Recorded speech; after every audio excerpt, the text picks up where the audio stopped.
Don't miss out on important news. Our videos are being deleted. So if you don't want to be cut off from honest news, take a moment to sign up for our newsletter at newsletter.ntd.com so you don't lose access to NTD. Go to newsletter.ntd.com to sign up for our evening newsletter. Beijing is acknowledging that the U.S. has suspended visas for Chinese Communist Party officials and their families. The new visa curb applies to officials working at 4 major regime agencies involved in human rights abuses. Here are the details. Beijing confirmed that the U.S. is rejecting visa applications from the family members of Communist Party officials. A spokesman for China's foreign ministry confirmed the news in a press conference on Thursday.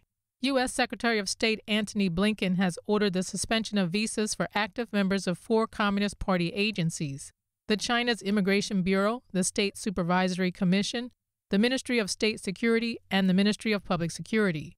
The order also extends to officials' family members. The policy impacts visas for business, tourism, study, and exchange. The new restriction seems to have already taken effect. A Chinese undergraduate freshman was reportedly rejected by the U.S. Embassy. The student's father works for the China's Ministry of Public Security.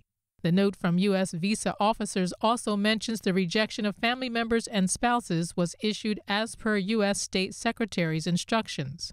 A spokeswoman for the Chinese aide says she's just received the related updates. She explained, "I just read about the information. My colleague sent me a U.S. visa alert. It reads that the issuance of visas for the people mentioned and their immediate families are suspended." A week earlier, Blinken's 2020 report on international religious freedom said Chinese citizen Yu Hui would be denied entry to the U.S. along with his immediate family. Blinken cited Yu's involvement in Beijing's widespread persecution of Falun Gong, a spiritual meditation practice founded in 1992 that teaches the principles of truth, compassion, and tolerance. Yu Hui was the director of the former 610 office in Chengdu City, Sichuan Province. The office was set up by former Chinese Communist Party head Jiang Zemin for the purpose of persecuting and eradicating Falun Gong. The practice was deemed illegal in 1999 out of fear that its teachings and widespread popularity would promote a more free-thinking moral society and lead people to question the Communist Party's ultimate authority. Currently, the U.S. has sanctions levied on dozens of Chinese Communist officials for their human rights abuses, including the persecution of Falun Gong and the suppression of Hong Kongers, the Uyghur ethnic minority, and other dissidents. The sanctions ban U.S. entry to these officials and their immediate families. Those blacklisted may also have their U.S. assets frozen, with other financial penalties. Some concerning figures about the situation at the southern border. The Texas governor is saying there was an 800% increase in fentanyl intercepted at the Texas-Mexico border last month. Meanwhile, a former border agent admits she brought a foreign national illegally into the U.S. NTD's Allison Lee has the details. Texas Governor Greg Abbott told Fox News last Friday that the border situation is dangerous not only because of illegal immigration, but also because of the uptick in deadly drugs coming across the border. We had over an 800 or almost 800% increase April over April about the amount of fentanyl that has been apprehended by the Texas Department of Public Safety. We have obtained enough fentanyl coming across the border to kill every single person in the state of New York. Abbott wants Americans to know how deadly fentanyl is. Just 2 milligrams of it can kill a person, he says. The governor then adds that Texas law enforcement alone has apprehended over 30,000 illegal border crossers and arrested 900 criminals. On the national level, Customs and Border Protection, or CBP, says they apprehended nearly 180,000 people at the border in April. That's the highest one-month total in 2 decades, and a tenfold increase compared to April 2020. The amount of heroin seized at the border jumped almost 100%, and fentanyl over 30% from March to April this year.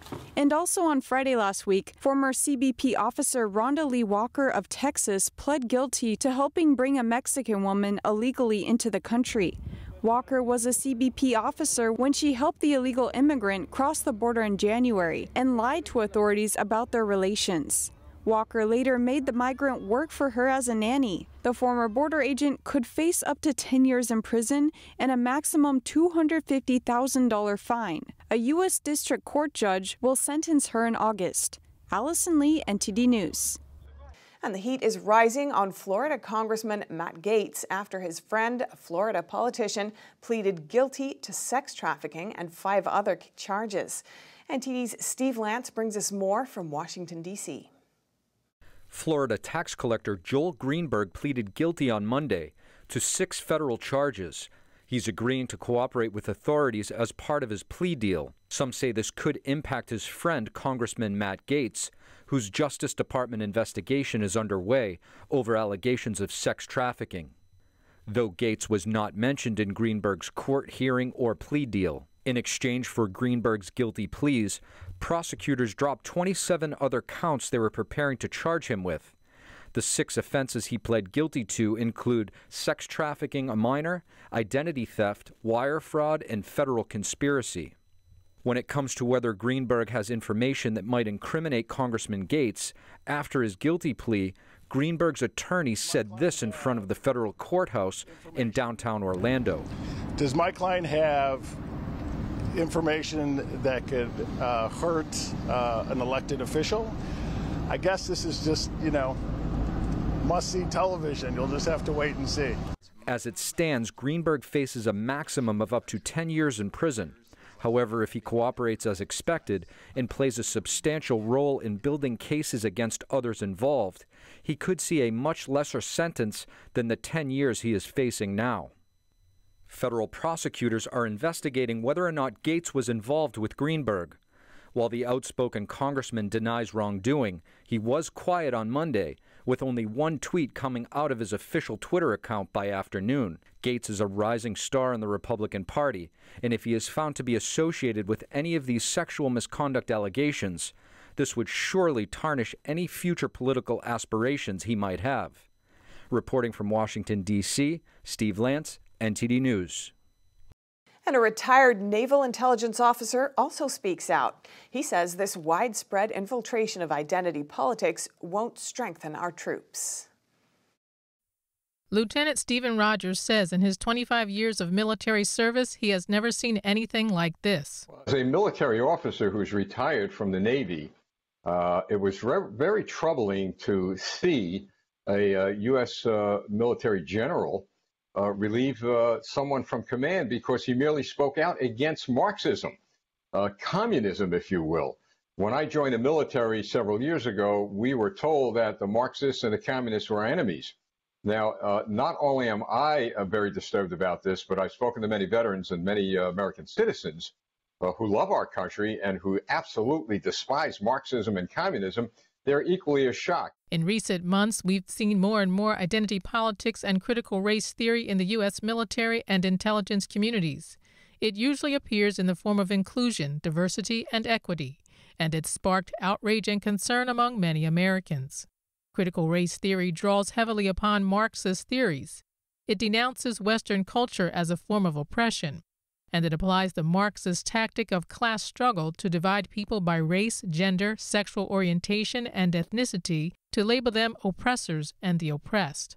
Rogers says it appears the U.S. military is embracing this ideology by relieving this commanding officer and investigating whether his comments constituted prohibited partisan political activity. We used to have military commanders who would stand up for this country, stand up for freedom of speech, stand up for the troops, stand against communism, socialism, and Marxism. And what we have here is the complete opposite. Last week, over 120 retired generals, admirals, and military officers signed a letter warning that the U.S. is embroiled in an existential fight between Marxism and constitutional freedom. Rogers is also urging more Americans to stand up and fight for America's freedoms and values. He says the first step is prayer, second, action. There's a God above who loves this country. I believe in the power of prayer, but also we need to put our faith to work. Get involved, really get involved. Run for office, get involved with political candidates who are more interested in the American agenda rather than in an agenda of some politician or of Marxism and communism. And let me just make one thing really clear. Marxism, communism is indeed, in this century, a very clear, real, and present danger to the United States of America. We should not underestimate what the Chinese Communist Party and others are trying to do to our country. That should cause us concern, but it should also cause us to unite, and with all our might, with all our heart, soul, and spirit, is to fight them and send them back where Reagan sent the Soviet Communist Party into the ash bin of history. The Supreme Court won't make it easier for police to enter homes without a warrant to seize handguns. The justices unanimously rejected the Biden administration's arguments that pushed for restrictions on the Second Amendment. This includes controversial red flag laws which allow gun seizures from law-abiding gun owners with limited due process. Generally, police can't conduct searches of private property without consent or a warrant. But the case in question centers on a doctrine that gives officers leeway in cases of community caretaking. Here's the context for the case. In an argument with his wife, a Rhode Island man pulled out an unloaded gun and asked her to put him out of his misery. Worried he may be suicidal, the wife asked the police to check. While he was out, they seized his guns without a warrant and didn't return them. This ruling says caretaking duties doesn't justify warrantless searches and seizures in the home. A U.S. Space Force officer was relieved of his command after he made comments about his new book, which claims Marxist ideology is influencing the military. NTD's Christina Kim speaks to a veteran who says this is sending the wrong message to our adversaries. Lieutenant Colonel Matthew Lohmeyer was relieved from his post on Friday after he spoke on a podcast about his new book. He criticized the Defense Secretary's agenda to promote critical race theory within the military in recent months. The Space Force said the decision was based on a loss of trust and confidence in his ability to lead. Lohmeyer's book is #1 on Amazon's bestsellers list and is currently sold out. Special Forces veteran, author, and head of a security think tank, Jim Hansen, says Lohmeyer's writings weren't in line with the military's new stance. I think the fact that the U.S. military has decided that members of its officer corps are not allowed to express constitutionally protected speech in their off time is a serious problem. And I think, in addition, it's a message to our enemies right now that they are more committed to being woke than they are to being mission capable. Hansen says woke ideologies, including critical race theory and anti-racism, are simply new flavors of Marxism. Teaching this to the military is using the enemy's weapons against the country. He says this ideology will break the camaraderie that's necessary to carry out missions. It didn't matter to me what color someone's skin was. What mattered to me was, could they pull their weight in the mission we were trying to accomplish? And if they could, I could have cared less. And that's now come into question because they're telling people that if you're black, you're being held back. And if you're white, you're an oppressor. That is not how you build the kind of esprit de corps a military unit needs and the morale that a unit needs to be able to have its people look at each other as individuals, not as members of some identity politics class. Hansen says these teachings have infiltrated other sectors of society, like the education system. Socialist-derived ideologies and governing principles have never worked anywhere on Earth. They've been implemented, and they never will, because that's not how humans work. He says we need to return to meritocracy in the government and military, but it's going to take time to wake people back up from wokeness. Christina Kim, NTD News.